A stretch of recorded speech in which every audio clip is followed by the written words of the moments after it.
Okay, then maybe I have to unmute my own mic. But that was echo.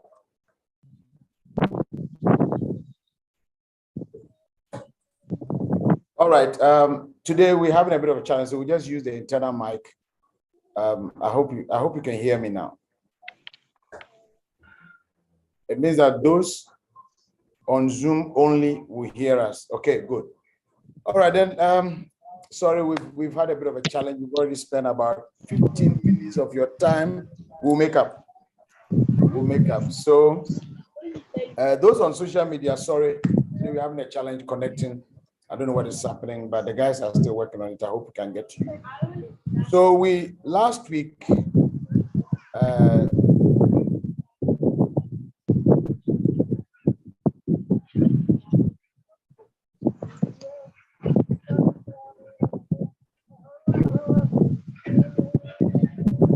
let me try and see if I can share the screen of where we were last week so that you can follow up with me. Okay. All right, I hope you can see now.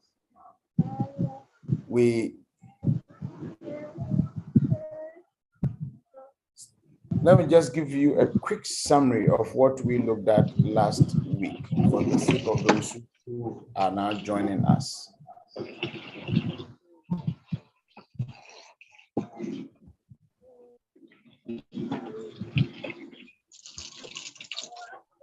We said that in every change that is to be very effective.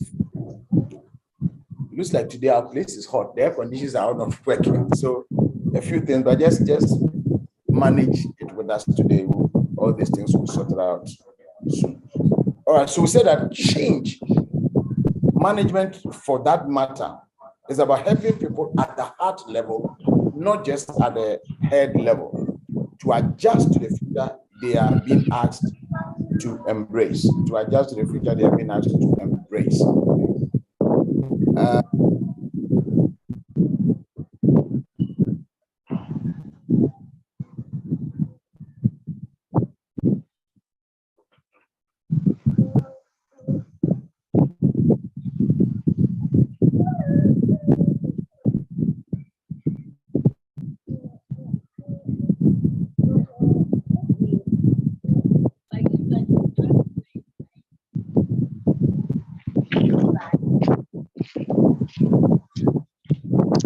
Send your shoe inside and go in.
It may bring a bit of echo, but let's manage it like that. Can you hear me now? Okay. All right, so let's move on. Now, all this that I'm showing you went through last week. Then we also looked at the heart, which we said that it provides nutrients, it provides oxygen, it, let me see, is there any other challenge? Okay, good, good. So we said that it provides nutrient and oxygen, but it also takes away metabolic waste and takes away carbon dioxide.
blossom. They want to see the business grow. They are passionate about it. They enjoy it. They have pleasure in it. Once you are able to build a team around this eros kind of love, then even when you are not there, the people just love you. They care about the business. They just love the business. It is not because of what they get. And most of the time, leaders are very critical in training minds, but are not conscious of training this software of the eros kind of love. And we said last week that, so whether it's your junior or your superior, if you want to break into his heart, you must have the capacity to mobilize your energy in the eros kind of love. The only aspect, once again, you take out is the sexual or romantic aspect. And even romantic, I said that romantic may not always mean sexuality. And sometimes we are too conscious of sex. It looks like everything, especially when it has to do with man and a woman, it has to do with sex. No, life is not all about sex. You can still have a very nice romantic relationship which is not sexual. And I spoke about, for instance, if you give Valentine's Day, you buy a chocolate for your boss. It looks romantic, but it's not sexual. It's not relational. So, but of course, you have to be very careful. You have to be sure that you don't communicate wrongly. But once your intents are known, once the organization understands that we have a relationship and we're able to share dinner together, we're able to, as a team, go to some place, go for excursion, and bring that atmosphere of affection and love in the organization, then you can be sure. You've muted me. Okay. Then you can be sure that you are having a good team, a very good team. There's been a swap. Let me see if you can hear me. You can hear me on Zoom? Are you fine with that? Okay. Good. So the next thing, the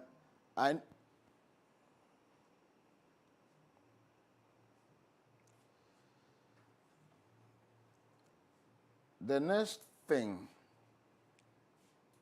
I'm told the sound is problematic again. Those of you on Zoom, today we are really going through, but it's okay. It's one of those things. Zoom, can you hear me? Just get back to me. I'm told you still can't hear. Do you still have a challenge? Somebody just send me a message on Zoom if you can hear me. Then maybe let me unmute myself.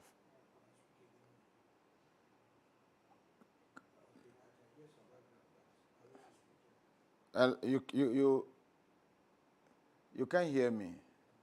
All right, then maybe let me unmute myself. All right. Can you hear me now? Don't cut me off again. Let's manage mine for now, as long as there's no echo. Is it better?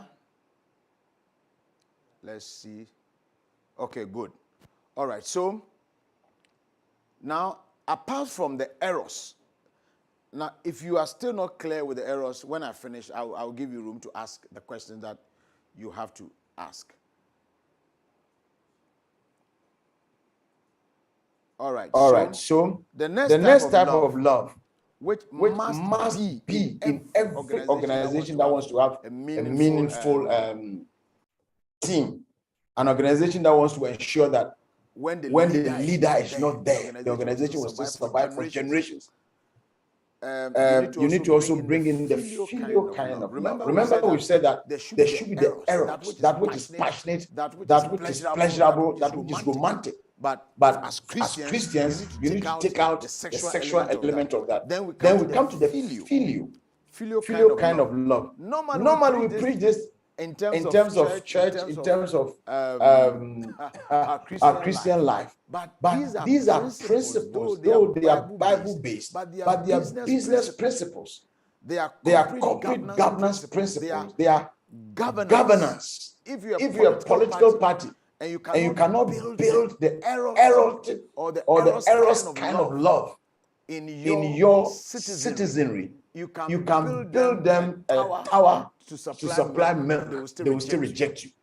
And sometimes that is, as I said last week, that's the mistake some of our politicians do. They are so much focused on building things, but the software, the minute things that brings the heart of the nation to them, they fail to do that. And the same principle applies when it comes to governance or personal life. If you're a business entity, you are a leader of a team, you must also show this kind of love. And when we talk of filial love, we're talking about love that is born out of commitment.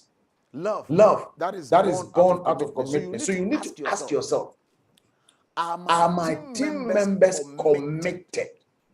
And when you are doing the medical examinations I talked to you about, I said that you don't only go for medical exams for your company and your staff. You also have to do a heart examination. And in doing the heart examination, testing the love fire, the love strength of your organization, I'm saying that you have to test the errors, love. You have to test the filial. The filial here has to do with when there's that which is born out of commitment.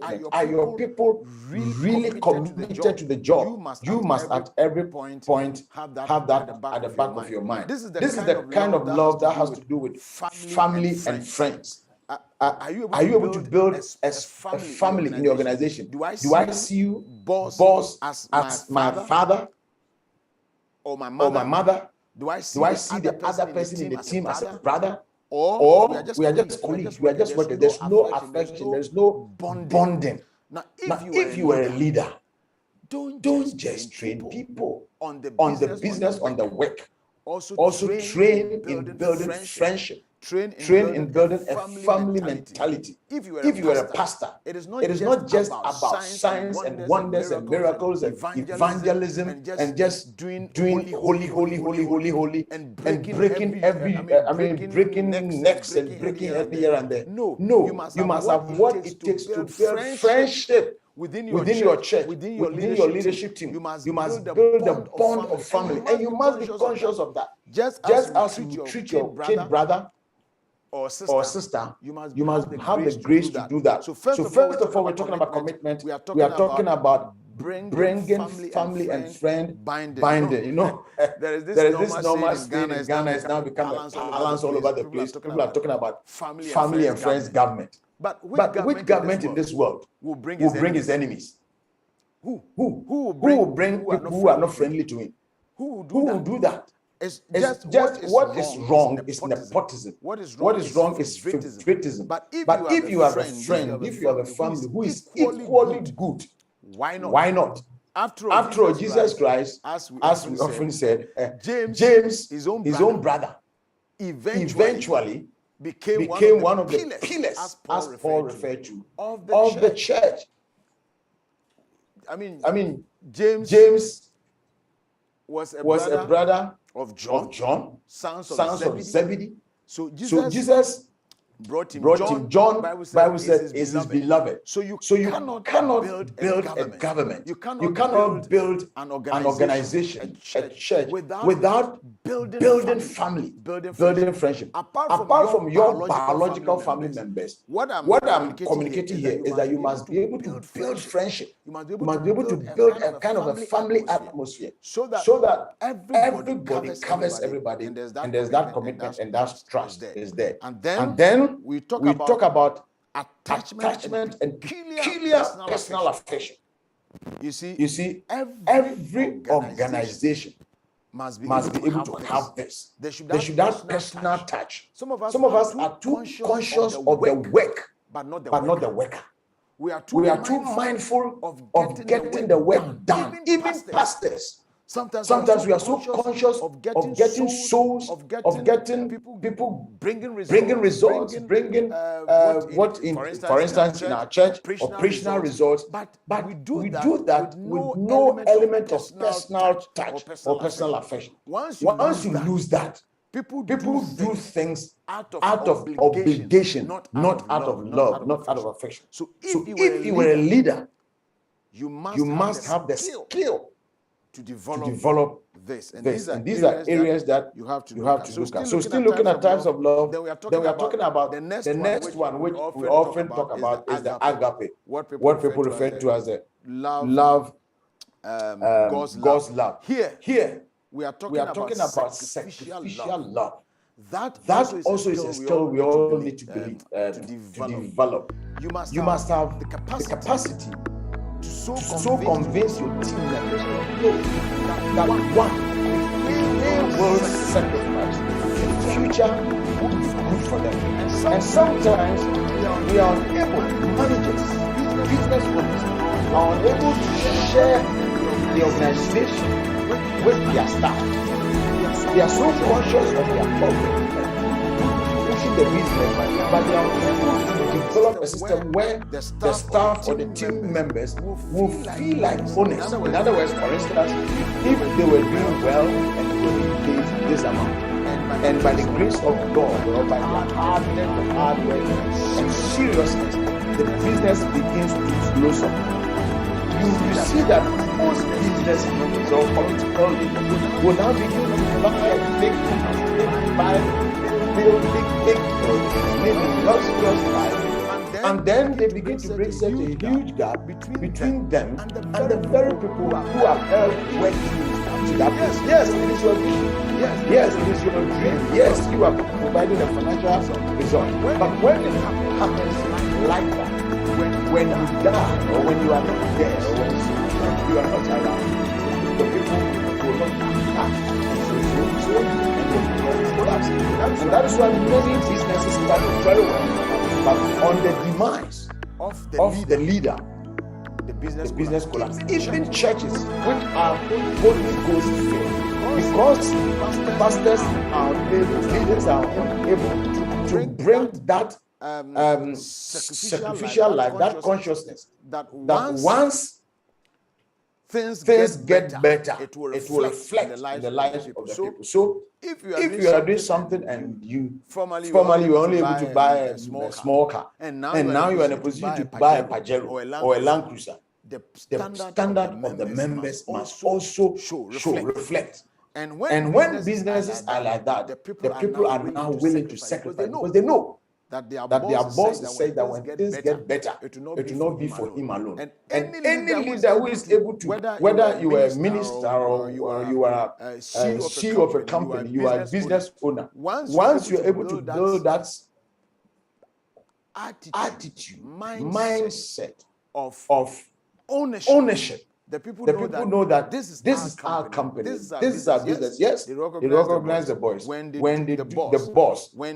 come to that point, you can't be sure that even when you are not there, they will stand for it because they know that they have a stake in it. And that is why Jesus told the disciples that I'm going to my Father and your Father. He's brought them into the stake. He's brought ownership of even the Father. He said, I no longer call you just friends, but you are my brothers. So that principle of ownership in sacrificial life and sacrificial giving and sacrificial engagement is critical. It has to do with, and this will have to do with making the right judgment and deliberate choices. You have to be deliberate in sharing the benefits, in sharing the booty, so to speak, in sharing the vision, in sharing the glory, in sharing the honor with the people who support you. And these are things which are critical when it comes to transreladership.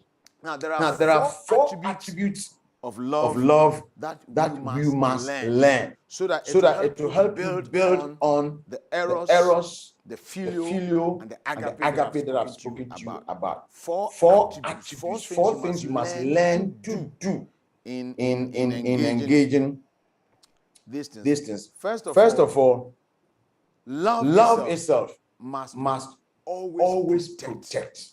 Love must always protect. Now, what do I mean here?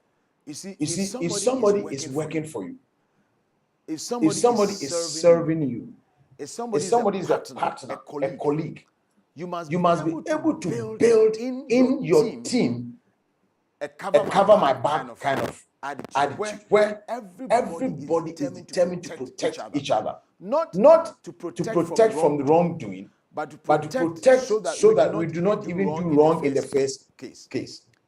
So that if I see that this action of my brother is going to put him in trouble, I must be so concerned to help him not get into that. And even if we falter, we make a mistake. And it's such a mistake that will not really destroy the organization or destroy what we are doing. For instance, if somebody makes a mistake and that mistake is not a sin, sometimes we must have what it takes to protect the person on the outside. And when you come indoors, you strike the rod if you have to strike the rod or rebuke. Now, when people know that they will be protected, then they are able to exercise the appropriate errors, appropriate filios, and appropriate agape, because they know that I have security. So not only from wrongdoing, they must also know that where they are protected. Their future is secure.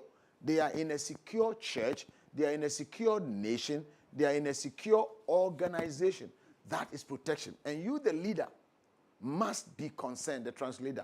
You yourself must have that self-confidence, that boldness, that courage, so that you don't feel intimidated. Sometimes, some leaders have a kind of a low self-esteem mindset, and they think that the only way they would establish their authority is to be a dictator or to show where power lies. Now, once you do that, people don't feel secure. You yourself, you are not secure.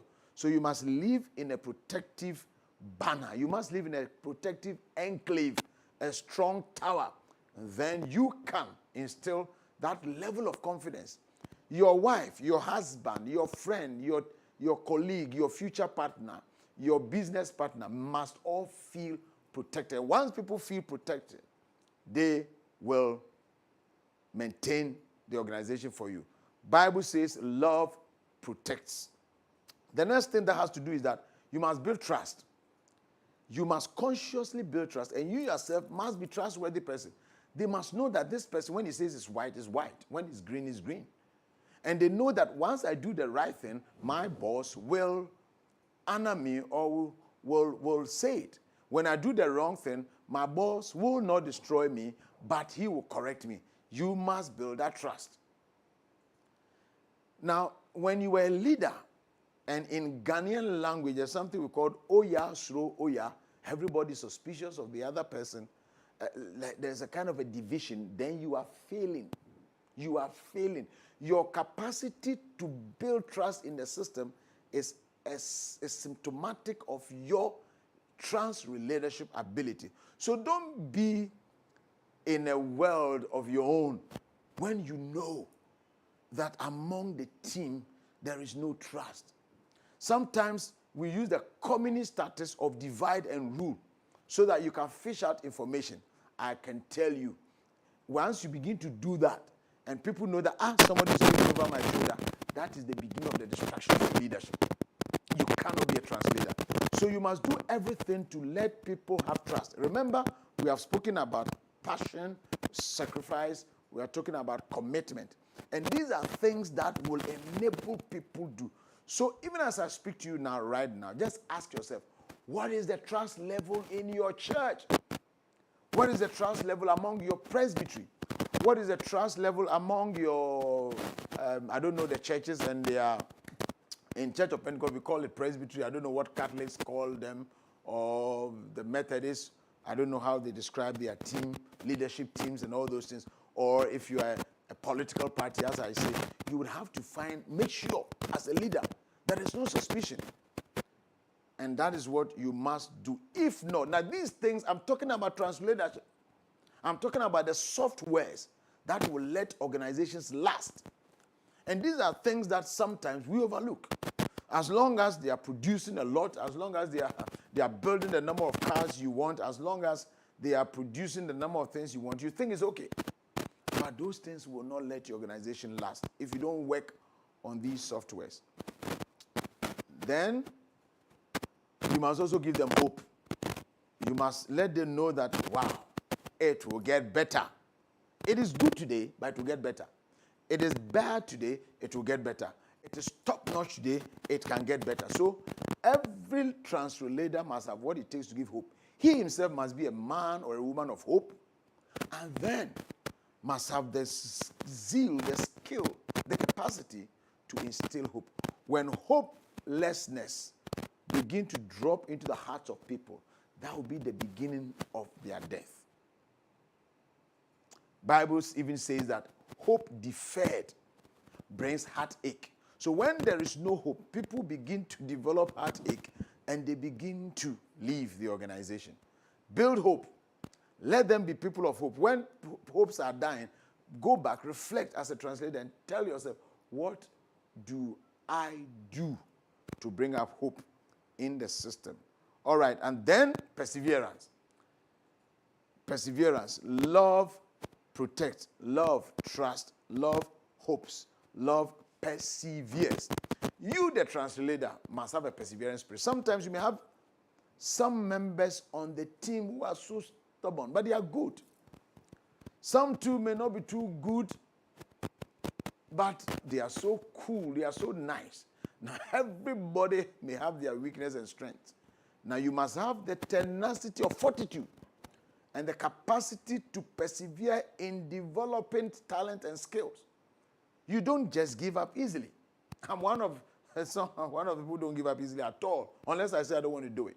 You must have the attitude of God, who never gives up, even on us. Look at the kind of things we do to God. Yet he perseveres in bringing the germ out of our lives. And so we must also have what it takes to persevere in building people up. All right, so let's take this last one, the 3 G's of love, and then we can end today. So we have spoken about the attributes. Now, there are certain things that you must do in addition to having those attributes. And I call it the 3 G's of love. You must know when to give up something. You must know when to give up. You are doing something, you are pushing, it's not working, you are pushing, it's not going through. You must be able to say, no, it's okay. I give up this dream. The fact that you must persevere does not mean you should not be unwise.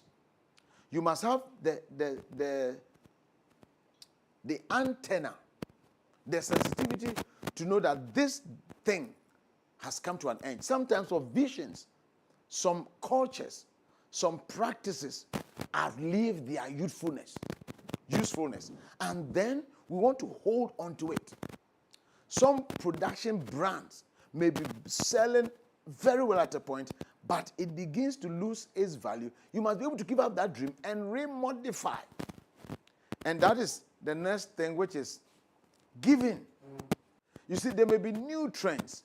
There may be different views. There may be different perceptions or ideas, which you may not even have or know. But when you realize that yours may not fly, but this one is a better option, you must learn to give up yours and give in to this. So your capacity to give up when you have to give up is important. Sometimes you are so firm, insistent on your stand that this is right, and you know that it's not working. You must learn when to give up certain things and then give in. When we say give up here, I mean stop something, reduce your passion on something, reduce your strength on something. And the giving is to take in something, to accept something, either a new idea, a new brand, a new vision, a new goal, a new development. Now we are talking about ChatGPT, where so many things are coming into this world, and by now somebody's still some 50 years back. You're not giving into modern trends. And you tell yourself that, this is how I have been, this is how my fathers have done. Even God, who is unchanging, does new things. And so you must know when to give up. You must know when to embrace, when to give in to certain ideas, give in to certain visions, give in to certain goals. And then finally, you must know when to give out. You have to share. You must know when to give out information, give out ideas, give out strategies. You must have that capacity. Sometimes we give out information too early when they are not cooked, and somebody either buys it or kills it. Sometimes we give out information when it's not ripe. But you must know when to give out certain ideas, share visions, share dreams, share your, as I've already indicated, share your success story, share your testimony, share the booties that you are having. So If you don't know how to manage these 3Ds, genes, then you would likely have a challenge. Any translator who are able to do some of these things will be in a good shape. All right, our time is fast spent, so let me just go back and do a quick recap of what we have done today for the sake of those who just joined. Today we've looked at love, and we said that there are different types of love. Eros, which is that which is normally, we describe it as romantic love, but it goes beyond romantic love. It is that which is a relationship between a husband and a wife, that affectionate relationship. But I'm saying that that same mindset or affection must come to play in every aspect of your life. Just that you have to take, if it's not your wife, if it is not your husband, you need to be able to take out the sexual component, because that is only fashioned or designed for marriage. But the other aspect of eros, which is passion, you must have passion for your work, passion for your passionate love for people. You must have pleasure in what you do, and then you must create nice atmospheres, and that is what I refer to as romantic within this context. You must have a nice atmosphere. Sometimes, as a company, I remember when we were at PIWC Accra, we went to Acquah Safari. I mean, we were there together. We shared some nice atmosphere. That is the kind of business romance I'm talking about, not the sexual one. All these things must be in your organization. We also said that there's the phileo, which has to do with commitment, like building family and building friendship in your organization, having a personal touch or affection. Doing a quick summary, so if you have just joined, and then we talked about the agape love, which has to do with sacrificial giving people a reason to sacrifice because there's hope, making the right judgment and choices. That is deliberately done. That is critical. Then we also talked about the 4 attributes of love. People must feel protected. You yourself must see yourself as being protected. You must have trust. You must be able to build trust in the system and do away with anything that destroys trust. Be conscious of that. Be conscious of things that will break trust. Give hope. There should be hope in the system. And we said that there should be spirit of perseverance. And then we spoke about the 3 G's of love, which has to do with when to give up, when to give in, and when to give out your skills, your talents. Some people don't like sharing. A lot of dreams have burnt out because our fathers failed to share. There are so many traditional medicines and all those things because they didn't give out that information when you ought to give. Every information is for an appointed time. When you miss that time, the relevance of that information becomes irrelevant. And so it's important to know when to give in and to know when to give up and give out. All right, we are going to end today's session. Sorry, we had a bit of hitch here and there.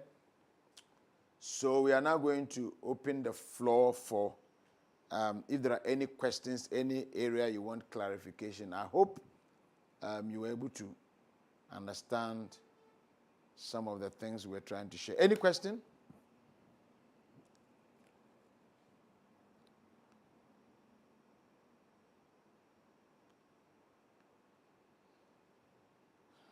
Any question?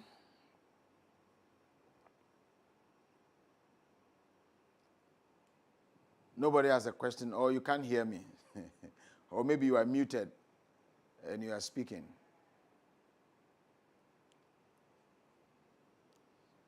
If you have any question, can you just throw the question out? You can drop the question on the Zoom platform or on our Transreladership platform, and I will be glad to listen to it.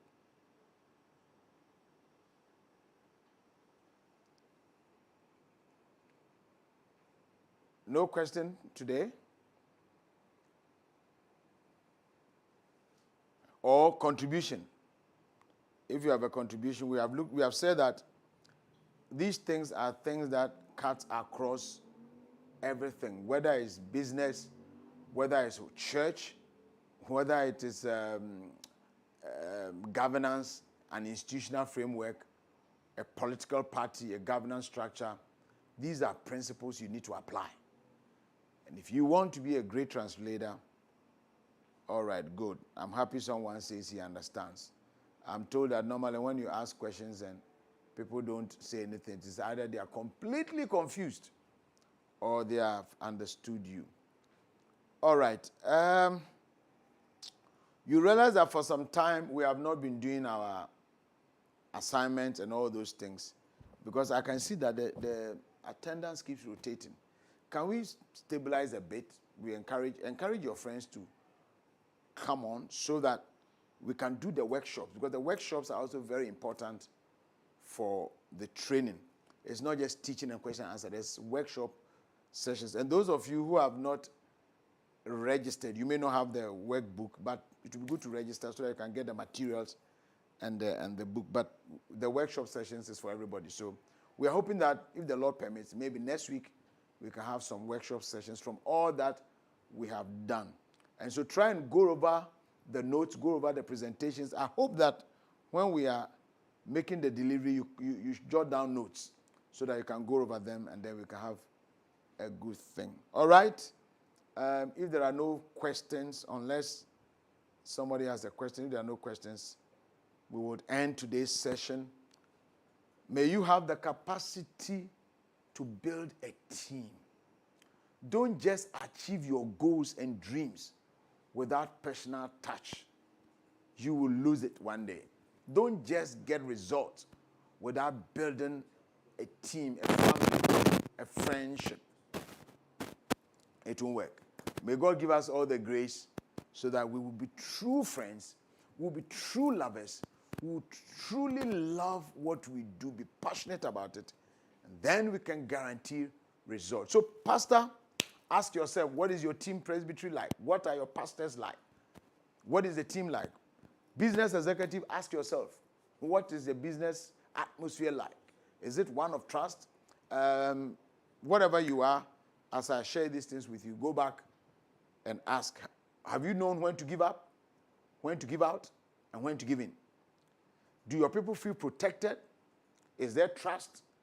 Have you been able to build a spirit of resilience and perseverance in your team? So that even when things are difficult, they are willing to stand by you?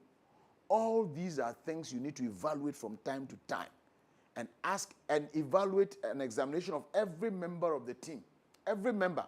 Kojo Menu, what is his level of, how protected is he or she? Kwabna Mansa, how trusting is, all these things, you do a personal evaluation, especially of the key players.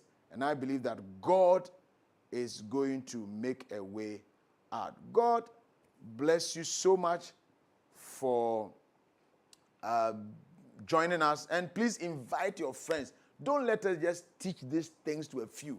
These are things we've studied and we have read over years. Let's share it out. Let's not be selfish. Let's invite our friends to be part of this E-Class. And I believe that God is going to use it to help us, not only as Christians, but as business people, as governors. One day you're going to be president, you're going to be minister, and you know how to handle human beings.